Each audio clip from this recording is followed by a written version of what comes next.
Their defense is a joke. What it really comes down to is I would love to have either of them. They don't have a prayer in their secondary. They have nothing. So you're saying just don't draft Blunt? I'm saying don't draft Blunt. He was unbelievably efficient last year. You know that they use their running backs in the passing game a ton. I'm drafting him tonight. That's Team Huevos. Huevos gigantes. Hey everyone, welcome into the Fantasy Pros Football Podcast. I'm Bobby Sylvester, joined as always by Mike Tagliere. You can follow us on Twitter at BobbyFantasyPro and at Mike Tagliere NFL. Tags, how's it going, man? Oh man, it's going. It's a weird time of the year, right? It's like we're busy doing football stuff, and I went to go to get a drink before we started recording the podcast, and my wife decided to take on a home project, and she's trying to put trim on the wall, and it's turning out horribly. And I told her to just wait for me, but she's insistent upon getting it done and not waiting until the season's over. Oh, so you're really nervous as the podcast is going on, wondering what your home's gonna look like when the episode's over. Oh yeah. So guys, we're gonna be talking Week 9 starter sit today, and we brought in a great guest. It's Heath Cummings of CBS Sports. He's on Twitter at Heath Cummings Senior, and give him a follow if you don't already. Heath, how's it going? I am also at a weird spot, and if there was any type of home repairs happening at my house, it would be my wife doing it because she knows that I, this time of year, just don't participate. Thankfully, she's not putting up any trim right now. So, Heath, I see your picture on your Twitter right now, and you look like Gardner Minshew. Can you tell us the backstory there? I lost a bet. Let's see, it was 3 weeks ago. It was the silliest bet you've ever heard of. I believe it was John Hilleman versus Jordan Howard, and neither of them even scored 5 fantasy points. But I did lose by the Hilleman fumble, actually. He lost his career, and I lost the bet. I had to wear this mustache for a week, and I did it, and I was like, I kind of like it. And then Minshew had a good game, and I'm like, well, I'm going to wear it another week. And then Minshew had another good game, and then it's like 4 days from Halloween, and my 10-year-old is going. So you're still rocking the mustache? I still have the mustache. My 10-year-old is going as Demogorgon tomorrow night, and he wanted me to be Hopper. And I think I can pull Hopper off. So I'm just going to keep it for a while. That's awesome. That's fantastic. Tags knows a lot about losing bets. Tags, do you want to tell them what you had to dress up as on our live stream yesterday? So yeah, obviously it's Halloween coming tomorrow. By the time you're listening to this, it's going to be Halloween. Yeah, I had to dress up as Napoleon Dynamite. So if you guys want to check that out, go to. You did it really well, by the way. It was awesome. Yeah, I tried to do it right. I opened the show with a dang it. So I tried to play the part. Yeah, that was a lot of fun, and I don't know. I mean, maybe I'll lose a bet sometime this season. Tags, when's the last time I lost one? Before the NFL It's been too long, maybe? That's for sure. That's all I know. Okay, so we're going to do one probably next week. I don't think we have anything planned for this week. But guys, let's get it right into the starter sit. I really thought that we'd have some kind of news to talk about, but nothing happened at the trade deadline. It's really boring. I was really hoping Le'Veon Bell would get traded or, Chris Harris Jr., any of these guys, anybody, but nothing happened. So we'll go to the running back position, and we're going to talk about guys that, as always, if you're new to the show, what we like to do is talk about guys outside the top 15 running backs. Like, obviously, you're starting Marlon Mack, Tevin Coleman, all those guys. What about Melvin Gordon, though, Heath? He gets a great matchup this week against Green Bay, but this Chargers running offense has not done anything since Gordon got back. It's been really bad. I expect it to get better, though. I do like the fact that they've really cut into Austin Eckler's work for Melvin Gordon. I don't like it as a whole because I have a lot more Austin Eckler on rosters than I do Melvin Gordon. But for Gordon's value, I like the usage split last week. I think Anthony Lynn taking over more play calling, not necessarily doing the play calling, but he's going to have more impact on the play calling, will mean that they go a little bit more run heavy and try to establish the run. Probably a bad overall scheme, but again, good for Melvin Gordon. He's a borderline top 20 guy that I'm probably starting. Yep, I've got him right around that range too. And first game he was getting reacclimated against Denver. He touched the ball 16 times. He was okay. Week 6, Pittsburgh, pretty good run defense. Tennessee in Week 7, a very good run defense. And then Week 8 against Chicago with Akeem Hicks out. I thought this might be the turnaround. Now, Tags, do you think this means Melvin Gordon's just really not very good behind this offensive line? Maybe he's not in the best shape, or do you think he's going to turn it around this week against Green Bay? I do think he turns it around, and I would actually start him over Marlon Mack personally. The Marlon Mack matchup against Pittsburgh is not a good one, but I actually believe that I don't care, man. I'll take 20 carries out of Marlon Mack any day against any team. Yeah, I don't know if he's going to get him though against Pittsburgh. That's the concern. Okay. But I mean, again, so the thing is with Melvin Gordon, I think the only good can come out of this coaching change. Like they've only run the ball 15 times per game over the last 4 weeks. I think it's funny. I was writing the primer, and one of my peeves right now is that so many people are calling Austin Eckler needs more work and this and that. Did you know that since Melvin Gordon returned, Austin Eckler has averaged 1.9 yards per carry? No, you probably didn't know that because you're too busy trashing Melvin Gordon's 2.5 yards per carry. Yes, Eckler is going to be used in games when they fall behind, but this is all about a team that is not running the ball enough. And they basically, we talked about Mike Williams dropping passes, and you're like, well, who else are they going to throw to? And it's all about dumbing down the offense a little bit and going with a run-heavy approach. When a team hires a new offensive coordinator or a new head coach, what happens that season? I've done studies on this, and teams average, like they generally run the ball about 20 to 30 times more per season. It varies on a coach-by-coach basis, but it's much harder to implement a new passing game when you walk in as an interim play caller than it is to say we're going to run the ball a lot. They need to run the ball a lot against the Pittsburgh or against the Green Bay Packers because the Packers have sucked against the run. They've allowed a league-high 4.94 yards per carry. Melvin Gordon is still the same running back. This offensive line, is it dinged up a little bit? Yeah, but is it like legit that much worse than it was like last year? This has never been really a great offensive line. So I like Melvin Gordon as an RB2 this week. I suggest playing him. Would you play him over Austin Eckler, Tags? I would, yes. Wow. Okay, I've got Austin. ECR, by the way, that's our expert consensus rankings, 100-plus analysts around the industry. We mix them all together and say this is as a whole what the analysts think. Austin Eckler's RB14, Melvin Gordon's 16 for what it's worth. I've got them 17 and 20.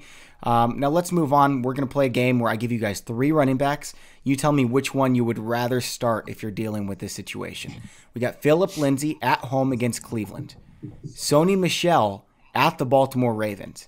And then we'll go Mark Ingram at home against the Patriots. Heath, of these 3, Phillip Lindsey, Sony Michel, Mark Ingram, which would you most be comfortable playing? I'm going to go right back to Lindsey, if for no other reason than he is the one that's going to have involvement in the pass game.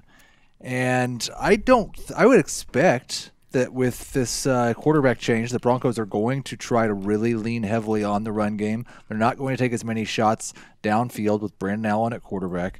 So I feel much more confident in Lindsey's PPR floor, and that may give him a better ceiling as well. I'm scared of both Ingram and Sony Michel. Obviously, agree. 2 guys that just have not done anything in the passing game, so they're just touchdown-dependent low-end number 2s, better as high-end flexes really this week. Tags, I would agree with that. I think Mark Ingram's a little bit too high this week. Obviously, the matchup against New England is not ideal, but what I'm concerned about is he's the number 2 running back on his team because Lamar Jackson is the number 1. He's just not getting enough touches to warrant starting against the Patriots in my mind.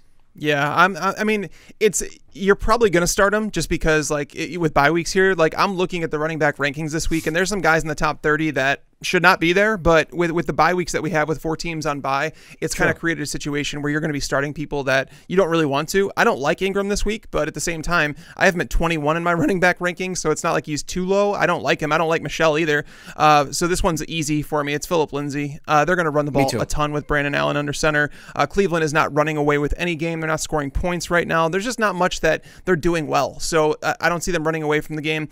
Phillip Lindsey has at least 15 touches in it's 5 of 7 games or 6 of 8 games. So yeah, I'm going to play Phillip Lindsey here. So you've got Mark Ingram quite a bit lower than ECR as well. He's all the way up at running back 18 this week. And I mean, I guess it makes sense with the teams on bye, but still, Frank Gore's sitting at 29. I'd rather play Frank Gore this week than Mark Ingram. Frank Gore gets Washington. You'd rather play Gore than Ingram?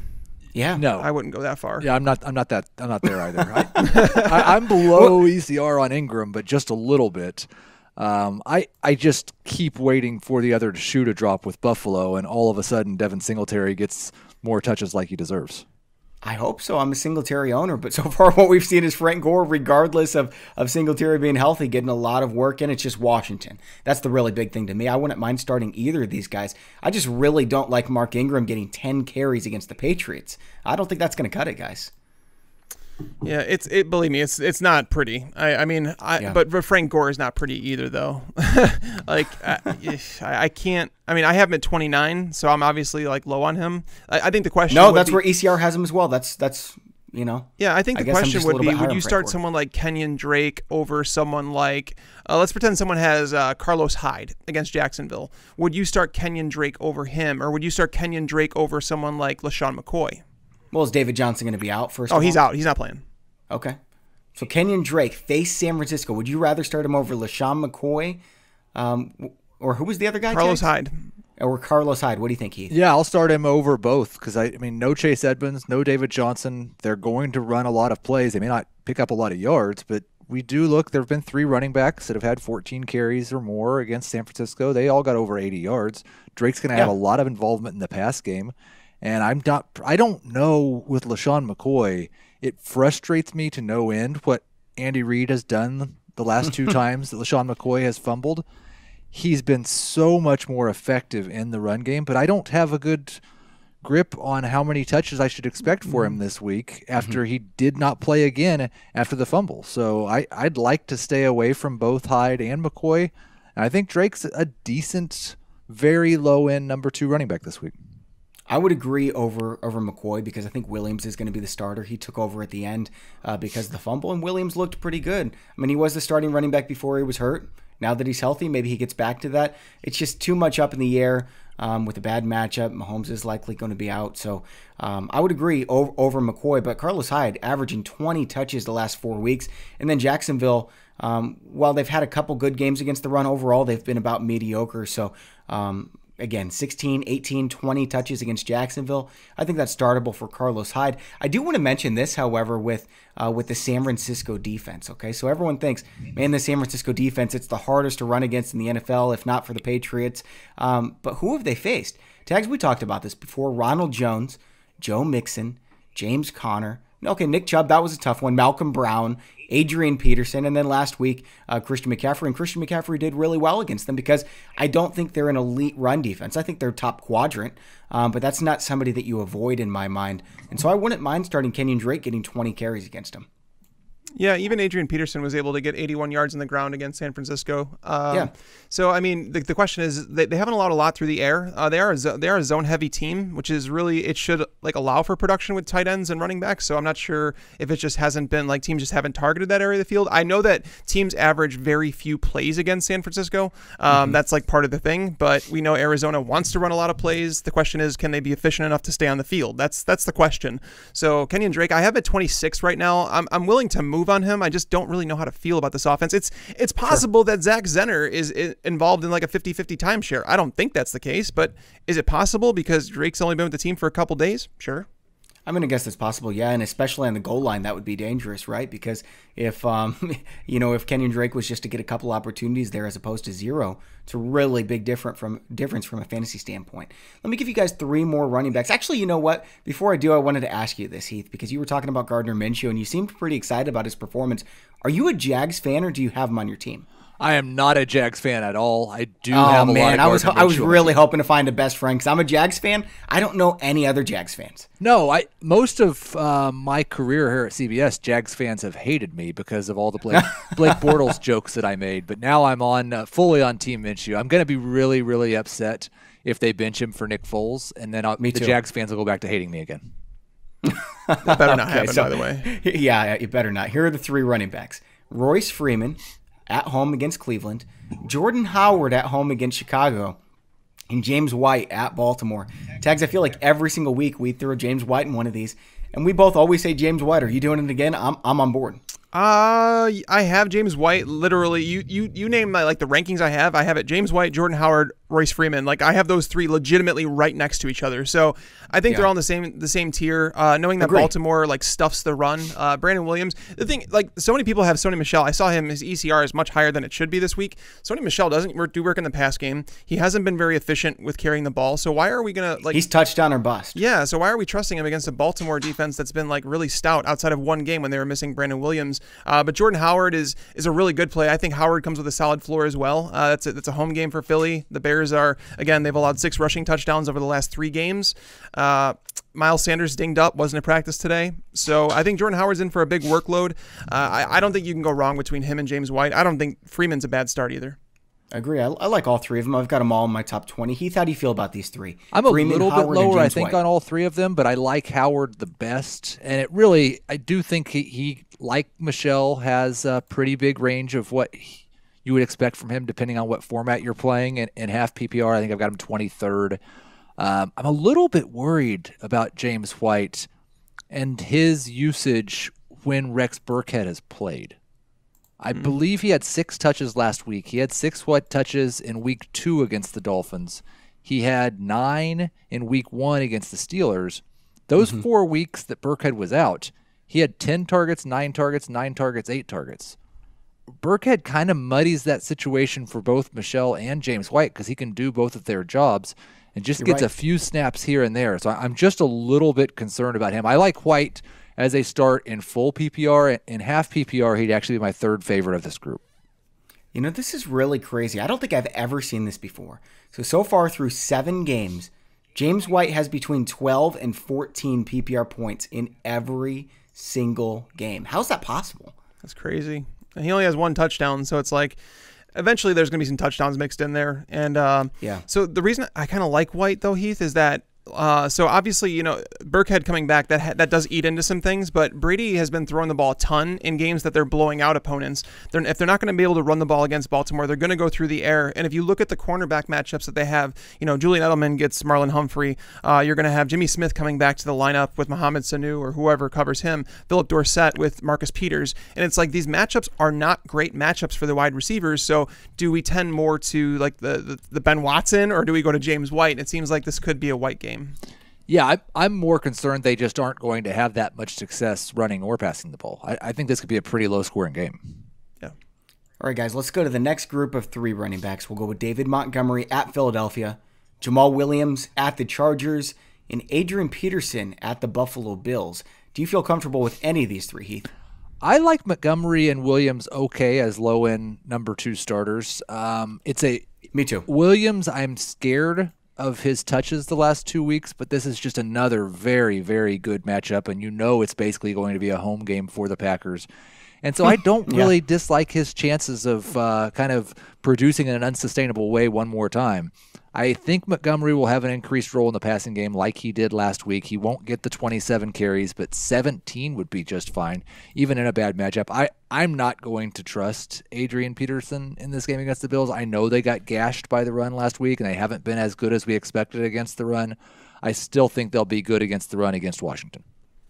I would agree with everything that you said. Tags, are you going to make it 3 people here? I have Jamal Williams the lowest. I would agree in terms of Montgomery over Peterson, but it's close. I mean, like even I said this a few times, is that Shaun McDermott, he's now been the coach of the Bills for 39 games. In those 39 games, they've allowed 42 rushing touchdowns. This is not like a new thing for them.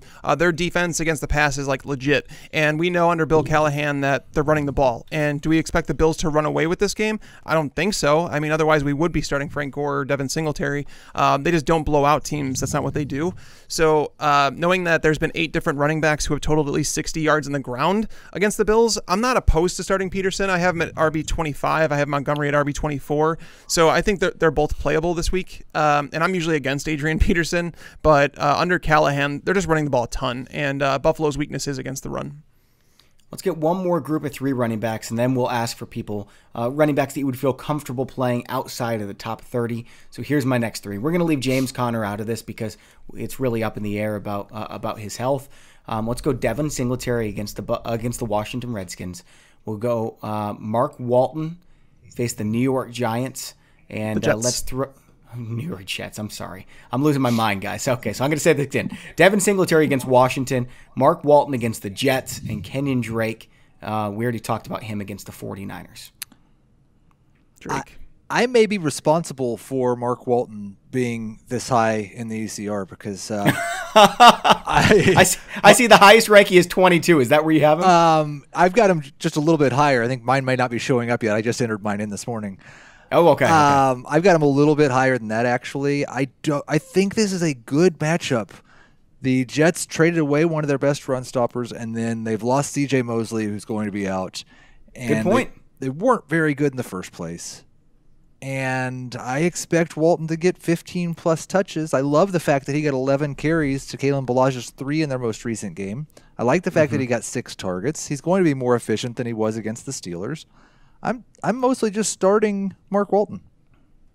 I mean, I love Kenyan Drake this week, so I've got him a little bit higher, but I think Mark Walton's a really good play, too. I've got him in my top 24. Tags, where do you stand on Walton? I don't have him in my top 30. I'm sorry, guys. I'm not with you guys in this one. Yes, he's getting the touches, and that does come with some value, but it's all about, like, what's the ceiling here? I don't it's like, are you aiming for a 6-point floor? Yeah. I mean, I'm fine with Walton there, but the Jets have allowed just 3.3 yards per carry on the year. It's a lot of, basically, a lot of the production that's come against them has been touchdowns, and knowing that Mark Walton he doesn't get goal line touches. Like, we've seen Kalen Ballage come in inside the 5-yard line. He has 5 carries, 5 of the only 6 carries they have inside the 5-yard line this year have gone to Kalen Ballage. He's not good, but that's what they're doing. And I mean, the Jets did just trade away Leonard Williams, which does hurt their run defense. But I mean, I don't think he's bad for a floor play, but I ask myself, I'm like, what's the ceiling with him? And I just don't think it's high enough to raise him like above guys like maybe like a Kenyan Drake. I think that's fair when you contemplate, the goal line stuff. But just this week, I can't find 25 guys that I like more than him. So that's really what it comes down to for me. Now, outside of the top 30, Heath, is there somebody that you feel comfortable playing? Maybe a Tariq Cohen, a Damian Williams, even against Minnesota? Are we going to go to Alexander Madison against Kansas City and just hope the Vikings run the ball 40 times? I think he might be the right choice. I wouldn't say that I feel comfortable starting him. I don't have him ranked inside of my top 30, but the Chiefs have given up a touchdown to a secondary running back, I believe 3 weeks in a row. Madison has 50 yards or more in 4 of his last 6, and I think he has double-digit carries in 2 of his last 3. So there's a pretty decent chance you're getting a good floor from Alexander Madison this week at least. I would agree with that. I've got him outside my top 30 as well, but I definitely would not mind playing Alexander Madison rather than, dropping the high upside handcuff guy and hoping that, somebody else might get me 10 points. Like, Madison has a fine floor, and he's got a decent ceiling this week. Tags, would you agree with that, or do you have somebody else that you're fond of outside the top 30? I would say I actually have him right at around number 30 is Raheem Mostert. It seems. Oh, yes. Yeah, it seems like Matt Breida is not going to play. According to Kyle Shanahan, he's like, if this game were played today, he wouldn't be out there. It wouldn't be good or something like that. So I don't think he's going to play. And there's been obviously 12 to 16, 17 touches available for him per week. They've even involved Mostert. And knowing that Jeff Wilson is dinged up too, we're going to see a lot of Tevin Coleman and Raheem Mostert against this Cardinals defense. So Mostert is a guy that's like, I'm anticipating him to get like a dozen touches, and if he's getting that against the Cardinals, I have him as a top 36 play. I don't know how I missed that, Tags. I'm looking at my notes right now, and in all capital letters in bold, I put Raheem Mostert because he was a guy I wanted to talk about. Great matchup on Thursday night as well. So I just don't have any idea. Like, I saw what Shanahan said. I also saw a different quote where he said both Breida and Mostert have a good chance to play. I saw a different quote where it looked like it could just be Jeff Wilson and Tevin Cole. Like, I have no. These guys are the worst, aren't they? If Breida and Wilson are both out, I agree with the Mostert call, and I'd rather start him over Madison. Every time I go Google Matt Breida's name, I get a different report. I think that's totally fair. And we'll know by Thursday, so we'll be able to make the decision. It's not like we have to wait till Sunday night and just play the guessing game. Like, maybe this guy will play, I'll keep him in my starting lineup. So it's really nice to have those Thursday games from a fantasy perspective. Now let's go to the wide receiver position. Some obvious ones, Allen Robinson, Julian Edelman, stuff like that. Obviously, we're playing them. Let's move on to outside the top 20. I've got Michael Gallup here against the Giants. Tyrell Williams, he looked good last week, even with the plantar fasciitis. He's at home against the Detroit Lions. And then let's throw in Marvin Jones as well. So we got Gallup, Tyrell Williams, Marvin Jones. Tags, which of the 3 are you taking? I think you have to play Marvin Jones against Oakland. I've got him number 3 of the group. ECR does too, Tags. You're the outsider here. I have Marvin Jones at 16. I don't know why. I don't know why you wouldn't play him. Like, the Raiders are terrible. Like, their secondary, they don't have it, man. And they traded away Gary and Conley, one of their starters. So Trayvon Mullen has entered the starting lineup. Stafford doesn't have a run game. I went back and watched that game this morning, actually, and Ty Johnson's the better running back. None of them are great, but Ty Johnson's the better running back. Trey Carson got most of his yards on a hole you could drive a truck through. Like, he's not very good. They just don't have a run game right now. Oakland stops the run fairly well, actually, this year. They've been pretty good. Whereas against the pass, like, I have Stafford as a top 5 quarterback play this week. So obviously I'm confident and comfortable playing someone like Marvin Jones. I actually have Marvin Jones third as well. My favorite is Michael Gallup, but I like Gallup and Tyrell Williams more than I do Jones. The only thing that worries me with him is there's not been very much consistency at all in his targets. He's got 5 targets exactly in 3 of his last 4 games. Danny Amendola's got 200 yards receiving in the last 2. So I agree with Stafford's a top 5 quarterback, wholly on board there. I'm a little confused as to which secondary Lions wide receiver is going to be the better one. And I don't feel confident it's going to be Jones. I think he's a good number 3, but I prefer the other 2 wide receivers. You know, there's some question marks with all these guys. Obviously, what if Tyrell Williams' plantar fasciitis really flares up during the game and he doesn't play the second half? Michael Gallup, since he came back from injury, he had the one really big week against Green Bay, 7 for 113 and a touchdown. Last 2 weeks, he kind of disappeared. 4 for 48 against the Jets. Supposed to be a good matchup. 3 for 34 against the Eagles. That was supposed to be a great matchup. Does that worry you at all, Tex? Not really. Again, it's on a week-to-week basis, and there's a lot of people that weren't playing Marvin Jones when he kind of went off, and it's for reasons like that. But it's all about looking at the matchups and what they do and don't do well. They just didn't have success running the ball, is basically what it came down to at Detroit. The Oakland offense is able to put some points on the board, and another reason I like him so much is because if Darius Slay is out, and I'm kind of assuming that, and if Darius Slay plays, I'm actually going to lower everybody in this game because the change that he makes to that Lions defense and a team that runs man coverage so much, it's massive. Like, he's been out the last 2 weeks. Well, last week and then the week before, he had to leave the game early. They've allowed 8 passing touchdowns in those 2 games. Like, the Lions defense is different with and without him. So I'm anticipating the Raiders being able to put points up on the board at home against the Lions defense without Darius Slay, therefore putting Stafford in an opportunity to throw the ball 40 times. I like Galladay. I have Galladay as a top 6 wide receiver, but I think Marvin Jones is plenty startable. I like Gallup too. I have Gallup at 21. I do like Tyrell Williams. I have him at 22. It's just I like Stafford the most. I like all 3 of these options. Now I'm going to get to another group that is a lot more challenging, right? Because we've got 2 really difficult matchups. Courtland Sutton, likely going to be shadowed by Denzel Ward. In fact, that's almost a guarantee. We've got Terry McLaurin, almost certain to be shadowed by I'm blanking on his name right now, Tags. Tre'Davious White? Tre'Davious White. And then DK Metcalf at home against the Bucs. That's a great matchup, but obviously Metcalf is not as good as Terry McLaurin and Courtland Sutton, and not a guarantee to get as much volume either. Heath, of these 3, which do you like the best? Sutton is the one that I like the best. I think Metcalf may have the higher ceiling. So he's not too far behind Sutton for me. As of right now, I believe Dwayne Haskins is the guy taking first-team snaps in Washington's practice. If he's starting at quarterback, I don't think you can really even consider Terry McLaurin. McLaurin looked pretty good against a difficult matchup last week in the first half when Case Keenum was throwing the ball, and then just disappeared with Haskins playing quarterback. So I'd go Sutton, Metcalf, McLaurin. I would raise McLaurin a little bit if we get notice that Case Keenum's fine.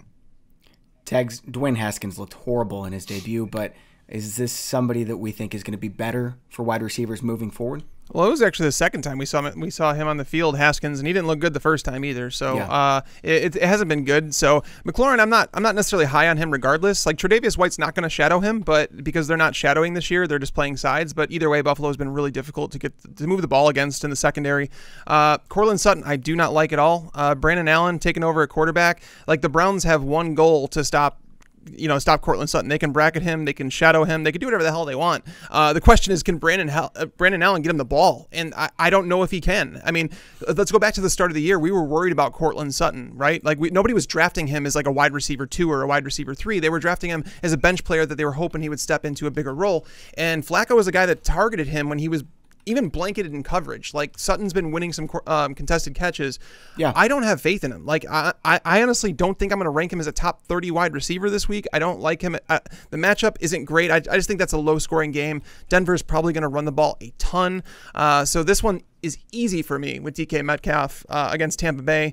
Secondary that is just brutal, man. And like, Vernon Hargreaves is the cornerback that he's going to match up with most of the time. Vernon Hargreaves has been like a bust his entire career.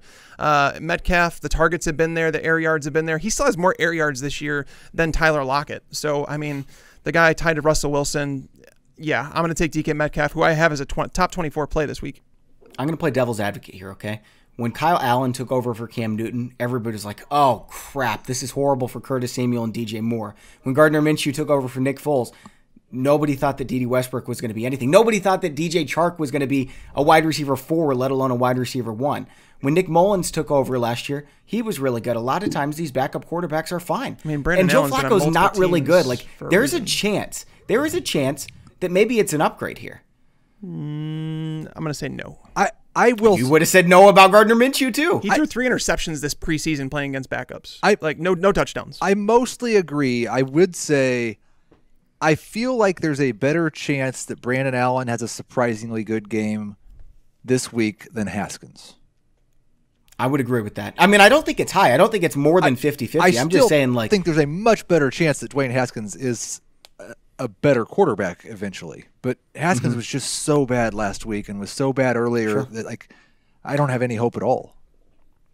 All right, guys, 3 more wide receivers. We've got 2 more in bad matchups. I guess you could say all 3 are in bad matchups. Golden Tate at home against the Dallas Cowboys. Alshon Jeffrey at home against the Bears. And then Mike Williams at home against the Green Bay Packers. For me, this one's really easy. I'm curious if you guys agree with me. Heath, you're first. I don't know if I'll agree with you or not, but I'm going with Golden Tate as long as Sterling Shepard is still out. I actually think that the Giants will have a little bit of success at home on Monday night, put up a few points at least. So I like Tate's targets over the last couple of weeks. If Shepard shows up, then I would drop him quite a bit, but for now it'd be Tate for me. Tags, you know exactly who I'm going to say, and I know you disagree with me because we disagreed on the last show about this one. I'm buying low on Mike Williams because of all the targets he's getting more than Keenan Allen, the receptions he's getting more than Keenan Allen, yards more than Keenan Allen in the last 4 weeks as well, and then air yards, he's top 5 in the NFL in that time, and Mike Williams we know is a red zone threat as well. I've got him as a wide receiver 2 locked in every single week. I said that I'm torn on Williams. Like, I don't know where to go with it, honestly, like, because you made a point in regards to the idea that there's no one else to go to, and there's really not. I mean, looking at the starting lineup, it's gross. Like, Andre Patton, like, he's not going to steal targets from Mike Williams, but the concern is that the new offensive change, like the coordinator change, will lower the pass attempts, and if it does that, we're going to see the target volume come down. Keenan Allen is playing through an injury right now, the hamstring injury. He was falling down against the Bears all over the field, so it's possible that Mike Williams, I have him as a top 20 play this week. I do like him. I would still say Alshon, though. I don't think Alshon Jeffrey's matchup against the Bears is that bad. It seems like Deshaun Jackson might come back, and that would be good for Alshon Jeffrey because it legitimately tilts the coverage, and he's going to stay single coverage all game. He can win contested catches against Prince Amukamara. He could win contested catches against Kyle Fuller. So, I mean, going back to the last year in the playoff game against the Bears, he had 6 catches for 82 yards, and the Bears defense was playing a lot better at that point. So, I'm not worried about Alshon Jeffrey. Like, the crazy thing is, when I looked up Jeffrey, did you know he's been a top 36 wide receiver in 5 of 6 games that he's played this year? Like, that's a really solid floor. Yeah, I would agree with that. I have a question, Tags. Okay, so we know that every time you say anything positive against about the Bears, yeah, I'm going to be called everyone on Twitter is like, dude, you're such a homer. When you say negative things about the Bears, do people call you a traitor? They call me a hater. Like why are you hating on the Bears? I thought you were a Chicago guy. And it is what it is, man. Anytime I say something negative about any team now, I get crap for it, and it is what it is. But it's my job to just give my opinion. Heath, what team gives you the absolute most crap? Because, like, I'm sure you say negative things about every team at some point. Is there one group of fans that is, like, especially hard on you? Because I've got one in mind, and I'm curious if it's the same team. Well, it was up until this year, it was always Jacksonville. But I haven't heard much because I like Minshew, so I don't know that I can come up with a group of fans this season that have really been mad at me. Oh wow, that's awesome. Tags, do you have one?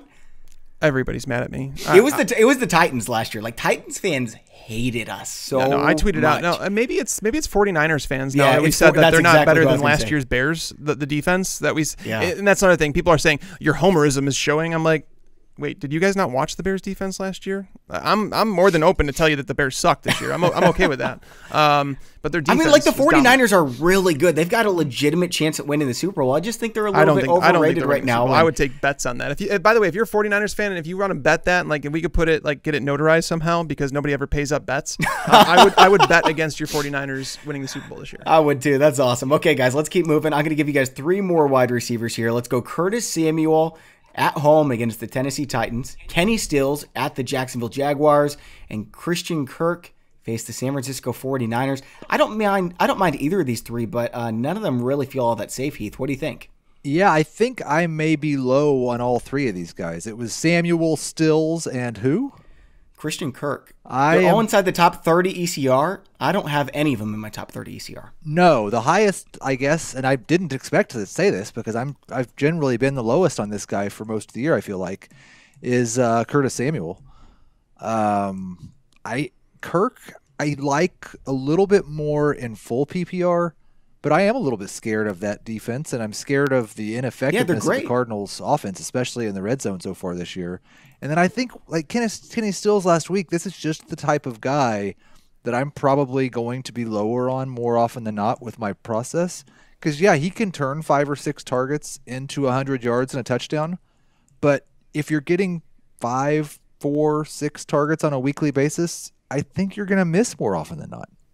Right. More often than not, he's going to be in that 22 receiving yards like he had last week, 24, 37, 38. That's what he's done so far this season, and that's who he's always been.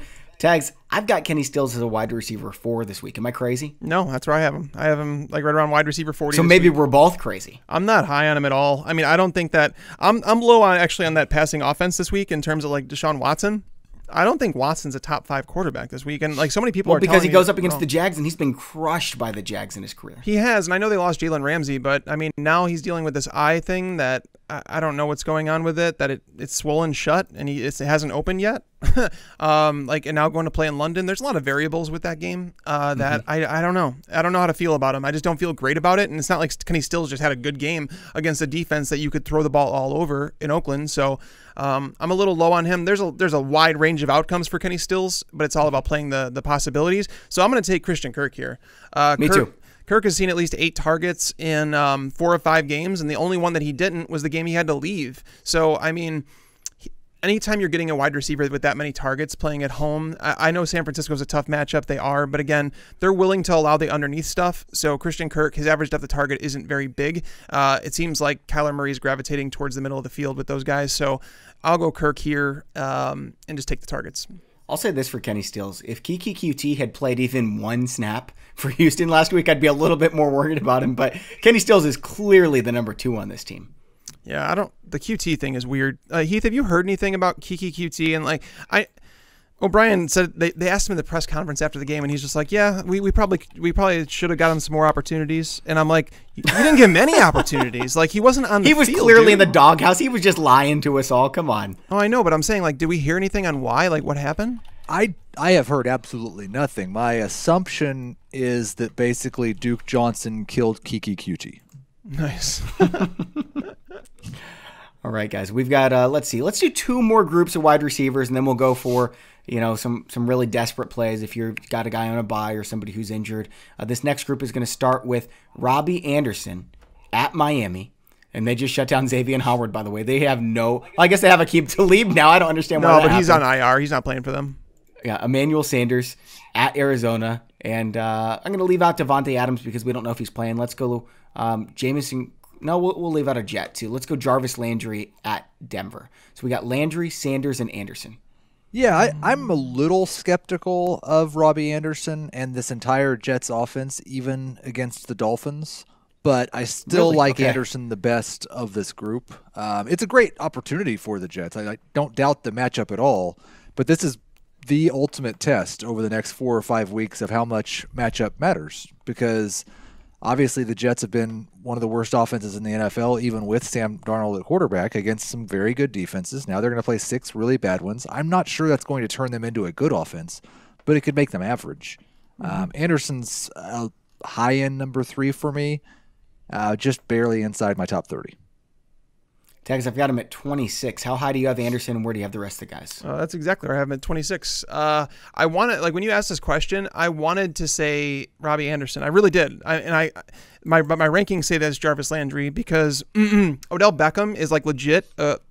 He's a guy that you can consider benching this week. I'm just gonna say it. Wow. No, I'm dead serious when I say it. Like, I'm not the hot take guy. You guys know that. I'm not someone that'll just make up crap. But playing against Chris Harris Jr., who did not get traded, here's a list of the wide receivers he's covered this year. Okay, Allen Robinson, pretty freaking good receiver, 4.41-0. Devontae Adams, 4 catches, 56 yards, no touchdowns. DJ Chark, 4 catches, 44 yards, 0. Keenan Allen, 4 catches, 18 yards, 0. Tyreek Hill, 3 catches for 74 yards and a touchdown. A little different. But T.Y. Hilton, 2 catches for 54 yards. Beckham has sucked. Like, legit, hasn't been good. He has finished as a top 35 wide receiver twice all year. And now he's in the toughest matchup that we could. I honestly think that this might be a worse matchup for wide receivers than Stephon Gilmore right now. We haven't seen a stud wide receiver total more than 4 catches against them. I mean, I don't know if Beckham is benchable just because of how talented he is. This is not a slight against Odell Beckham.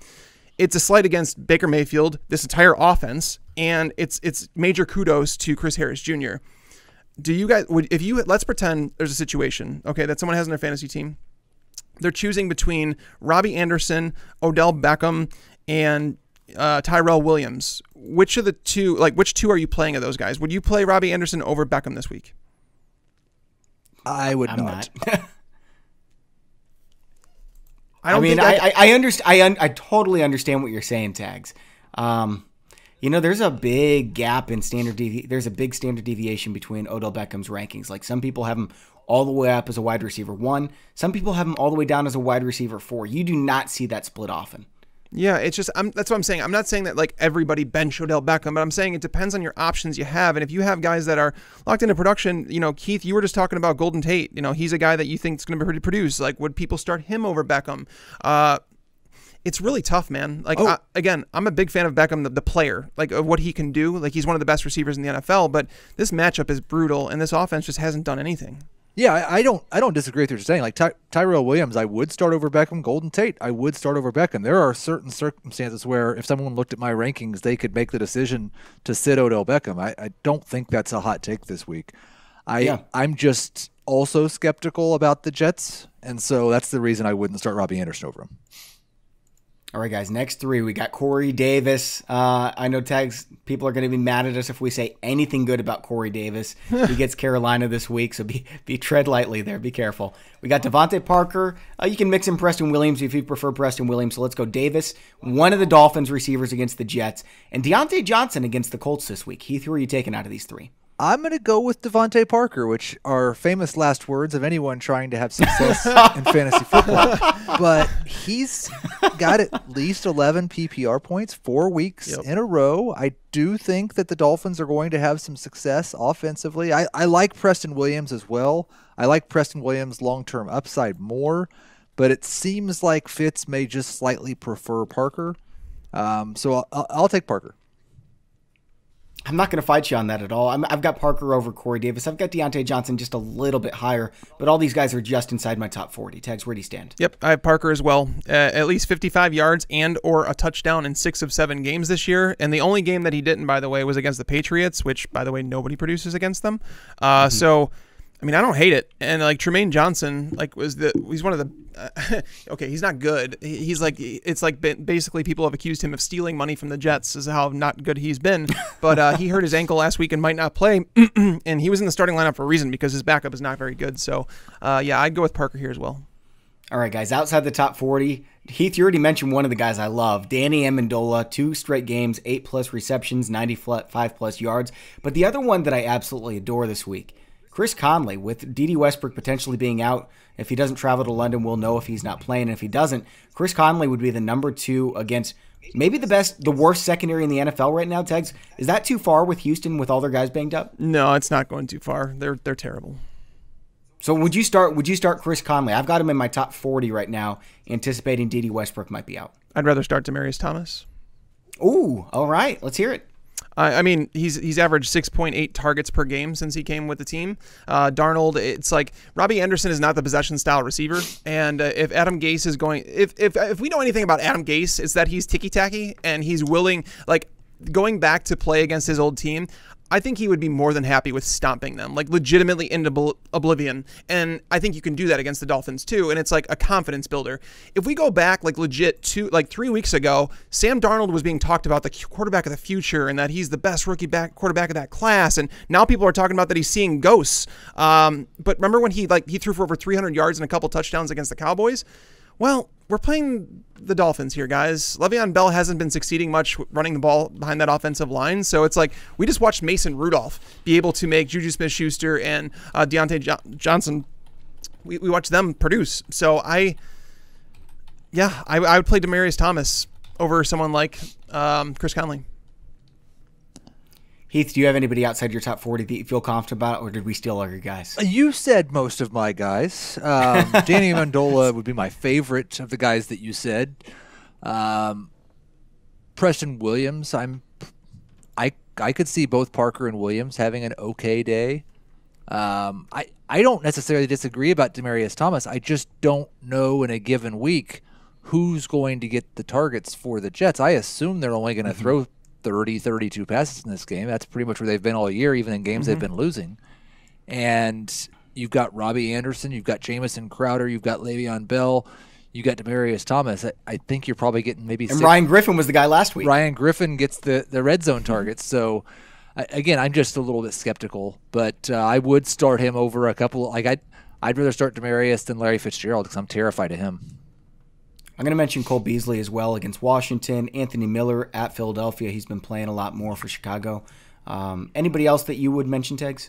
Not really. I mean, we hit on a lot of the guys that I would be considering. Alan Lazard is someone that I knew you were going to say him. Yeah. If for whatever reason Devontae Adams doesn't play, it seems like that he might play this week. I don't know. We don't know yet, but fortunately it's not a primetime game, so we should hopefully know more by Saturday on that situation. But Lazard is somebody that I would contemplate. All right, guys, quarterbacks. I think the top 6 are really easy this week. Russell Wilson, Deshaun Watson, Aaron Rodgers every week. Matthew Stafford against Oakland. We talked about Dak Prescott against the Giants. What about, I'm going to throw in one more as well, Josh Allen against Washington I think is a lock. What about Lamar Jackson? Heath, can we play him against the Patriots? I'm not shying away from him. They are a phenomenal defense, but I'm not sitting Lamar Jackson. Same. I would agree with that. I've got him number 7. Tags, where do you have Lamar Jackson? I have him at number 6. Number 6. So you guys know the Patriots, yes, like are they a great pass defense? Yes. But they're a team that if you want to run the ball as a quarterback, you can do it. And they allowed the most yards per carry to quarterbacks last year. We saw Mitchell Trubisky run for, I think it was 81 yards and a touchdown against them. There were plenty of other quarterbacks who had plenty of production on the ground. They play a lot of man coverage, which does typically allow for more rushing. Now, we've had, a full 2 weeks for Harbaugh to game plan for this Patriots team. They're not going to want to go to toe-to-toe. They know that Lamar Jackson hasn't been throwing the ball necessarily well. But the stat that I had that I want to pull it up just because I'm so proud of it, that I figured people would enjoy it, is that Lamar Jackson has not been a very good passer. But if you break it down in terms of what he's done, like rushing the ball, he has thrown just 4 touchdowns over his last 5 games, but in that time he has rushed for 450 yards and 3 touchdowns.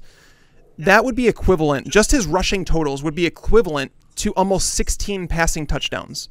So add in the 4 that he's had, and it's like, would you start someone that has thrown 20 touchdowns over the last 5 games? Of course you would. So Lamar Jackson, yes, you start him. Yep, I would agree with that. Okay, so who else do you guys have locked into your top 10? I'm going first. Gardner Minshew against Houston. I've got him number 8. Yep. Yeah, I've got him number 6, so I really like him a lot. All right. Okay, what about you, Tags? Who do you have locked into your top 10? Yeah, I have Minshew there at 8. I have Jameis Winston at 9. Josh Allen at 10. I just feel like the ceiling might be a little bit limited there, but those are my top 10 there. Did you say Matt? You said Matthew Stafford, right? Stafford is I have him at 3 right now. I might move. There's still some like finessing to go through my rankings right now, but I have him at 3 right now. Yeah, I've got Stafford at 5 right now. So yeah, absolutely love him, and I'm probably going to start Carson Wentz this week as well. I was going to ask about that because Carson Wentz gets Chicago, okay? Kyler Murray gets the San Francisco 49ers. So, Tags, I guess I'll ask you this because we know that Carson Wentz is starting for Heath. would you rather start Derek Carr, face Detroit, against Wentz or Kyler Murray? And same question for Sam Darnold at Miami. I would play Darnold over all. I talked about Demaryius. You're playing Darnold over Derek Carr too? I would, yeah. I mean, I have the order I have them is Darnold, Carr, Wentz, Murray. Yeah, I've got Carr and then Darnold and then Wentz and then Murray. Yeah, I wonder. I've got it Wentz and then Carr and then Darnold and then Murray. I wonder with Darnold, like, is he closer to the two quarterbacks who have kind of had some struggles against the Dolphins, Case Keenum and Mason Rudolph, in terms of fantasy production? Yes, he is. Or is he closer to the guys that have scored 28+? And really, that's just the first 2 weeks. They give up 52 in 6 points per passing touchdown league. 52 points to Lamar Jackson in week 1. I believe 28 in week 2. And then not more than 24 or 25 to any quarterback since, including a couple of okay performances against bad quarterbacks. So, because you just don't have to pass the ball against them. The Jets might have to. Right. Well, that's the thing, is that's the whole Adam Gase narrative that you could play into. But still, none of the quarterbacks that have played him, including Case Keenum and Mason Rudolph, had finished outside the top 16 quarterbacks, which is why having Darnold at 12 for me, it feels fine. Like, I feel like the floor is top 16 and the ceiling is probably like top 6. But I'm not saying that I expect him to finish top 6 but we have seen it. And the reason that Darnold has struggled the last couple of weeks is because he's terrible under pressure. And we've seen him under pressure like constantly. And he's throwing the ball off his back foot. And he's doing this, he's doing that. The Dolphins don't generate pressure. They don't have talent. And they also just lost their best cornerback. So yeah, I'm going to go Darnold here. All right, guys, tight end position. We've got 7 of the big 8 this week. One of them is on bye. So outside of those top 7, which I think ends with Zach Ertz and Mark Andrews, who do you have in your top 12 that you feel confident starting? Tags your first. Sorry. No, Jonnu Smith. I don't think Delaney Walker's going to play. So that's where I'm going with that one. Carolina is they're not very good. When targeted, tight ends average 2.02 PPR points per target. That usually lends to success. Wide receivers have averaged 25.7 targets against Carolina, and we know that Tennessee doesn't target their wide receivers that much. A lot of it more funnels to the tight end position. So Jonnu Smith, I have at tight end 8 right now, assuming that Delaney Walker doesn't play. I've got Jonnu Smith number 8 as well. Heath, who were you going to say? I was going to say him. I've got a number 8. I'll go to a different guy that probably you guys don't have at number 9, so that will spark a little bit of debate. I'm going right back to Cameron Brate if there's no O.J. Howard. And I know Good he call. was terrible last week, but I just think with this, once you get past the big 7 or 8, you're going to have to recognize that guy may very well give you 3 for 32 on 6 targets. But if Brate gets 6 targets on a weekly basis, and especially this week in a game that I believe has the highest over-under on the slate, I like his chances of getting into the end zone better than anyone else's, so I leave him in my top 10. And this is provided O.J. Howard is out, right? Right. Yeah, dude, I have him at 9 right now, right behind Jonnu Smith, so I'm right there with you. Love it. Awesome. He had 6 targets last week. That's a good vital sign in terms of like what he offers you from a stability standpoint. And there have been 4 different tight ends who have totaled at least 5 receptions against Seattle. So I think the floor with Cameron Brate is just too good to pass up for streamers. So there's a tight end right now in the top 10 ECR. It seems like he is every single week. And you said, okay, so maybe Cameron Brate will have a bad week and get 3 for 32. TJ Hawkinson's best game in the last 7 weeks has been 3 for 32. He's in the top 10 ECR. I just don't understand, guys. Why do we keep going back to him? Drop TJ Hawkinson. Let him sit on the waiver wire for the rest of eternity. This is a situation, though. Like, I'm sure Heath will chime in. It's a situation where, like, drop him for who? Like, who the hell are you picking up? Like, we talked about the guys that we Smith, would. Darren Fells, Cameron Brate. Darren Fells, no, gross. I would not. No, I would rather play Hockenson over Fells. I guess you'll pass on 12 to 15 PPR points every single week. He Tags. doesn't have that every single week. Come on. 16-2, 16-13, 5, 24. He's been a fire. I don't want him. You could take Darren Fells. I'll take Hockenson. If- I'm just saying. Oh, like, he's a rookie wow. tight end. It was going to take a while for him to develop. Some of the targets, like, it is what it is. And I'm expecting, again, if I like the passing game, I'm going to attack that. Chris Herndon, if he's available, that's somebody that you could debate dropping Hockenson for. But, Heath, am I wrong about Hockenson in terms of, like, there's just nobody. I don't want to drop him for Jimmy Graham. I don't want to drop him for Vance McDonald, who just, he's terrible. Like, that's where I'm at. This is the first week that Hockenson has fallen out of my top 10 tight ends, and I don't like it. I don't currently have him ranked there. I do think it's a fantastic matchup against the Raiders, who because you know he's going off for 8 and 200 yards and 5 touchdowns this week. The Raiders, it's team gonna that happen just allowed sometime. Darren Fells to score 2 touchdowns. I am also not a huge believer in the Darren Fells hype. He's had 2 targets or fewer in 2 catches or fewer in 3 of his last 5 games. I think he's just scored touchdowns, and I don't want to bet on that continuing against Jacksonville. So I don't have Hockenson ranked where the ECR is. I kind of wish that I did. If I was looking for a guy to round out the top 10, it would probably just be Jason Witten against the Giants, and I just puked my mouth a little bit. I've got Eric Ebron in there. He's been playing a lot better lately at Pittsburgh. He's my number 10. Dallas Goedert's 11 for me. It is really ugly at tight end this week, guys. Mm-hmm. Any sleeper plays that you're fond of, Tags? You usually have somebody. You go into Jacob Hollister? Dude, tight end, I literally want to throw up every time I have to rank tight ends. Because I look at it and I'm like, I get outside the top 9 and I'm like, I could not believe, I kid you not, I could not believe that I put Eric Ebron at 10. I was like, you got to be kidding. There's someone better than this, right? And I'm like going through the games and I'm putting players in and I never put anybody above him. And I'm like, this sucks.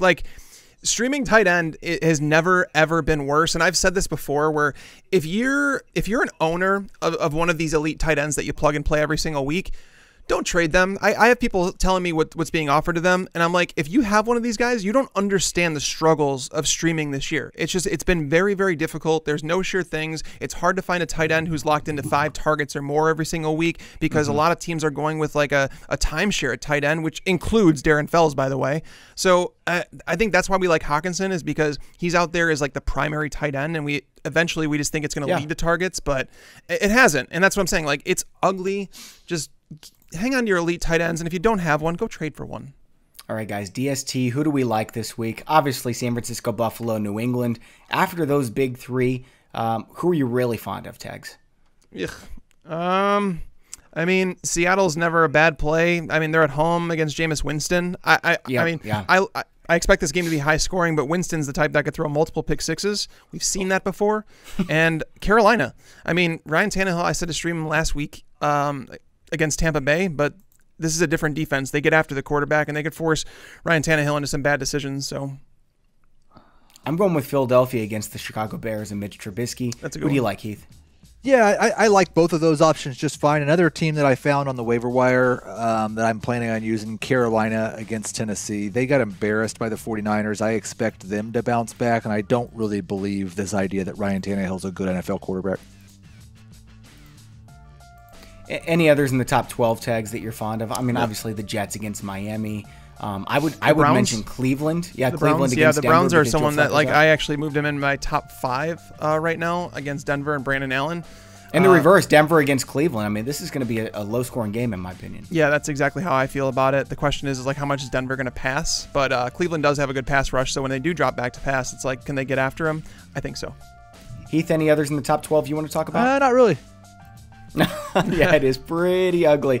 Okay, guys, that's all for today's show. As always, Heath, it's a pleasure having you on. Thanks for taking the time. Hey, thanks for having me on. It's always fun. For Heath Cummings and Mike Tagliere, I'm Bobby Sylvester. Thanks for listening, and enjoy your football.